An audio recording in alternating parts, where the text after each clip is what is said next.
वर्षभर शेतकऱ्यांसोबत राबणाऱ्या बैलांचा सण म्हणजे पोळा. त्यानिमित्तानं पोळ्याच्या आधीच्या दिवशी बैलांची खांदेमळणी करून रीतसर पोळ्याच्या दिवसाचे बैलांना शेतकरी आज आवतण उद्या जेवायला या असे निमंत्रण देण्याची प्रथा आहे. बहुतेक ग्रामीण भागात खास बैलांसाठी असलेला बैल पोळा मोठ्या उत्साहात साजरा करण्यात येतो. त्यासाठी पोळ्याच्या आधीच्या दिवशी संध्याकाळी त्यांना निमंत्रण देऊन व त्यांची पूजा करून हळद आणि साजूक तुपानं खांदेमळणी करण्यात येते. हा दिवस जणू त्याने शेतीत वर्षभर राबून शेतकऱ्यांवर केलेल्या उपकाराची परतफेड किंवा बैलांवर असलेलं नितांत प्रेम, आस्था, कृतज्ञता प्रगट करण्याचा हा दिवस असतो.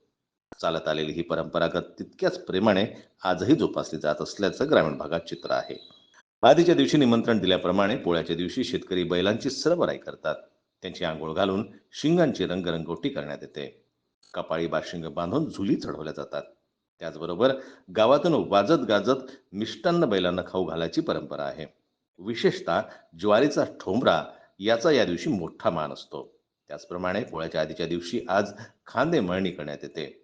दरम्यान पोळ्यासाठी बळीराजानं जय्यत तयारी केल्याचं दिसून येत आहे. संजय उमक, जनमत लाईव्ह न्यूज, अकोला.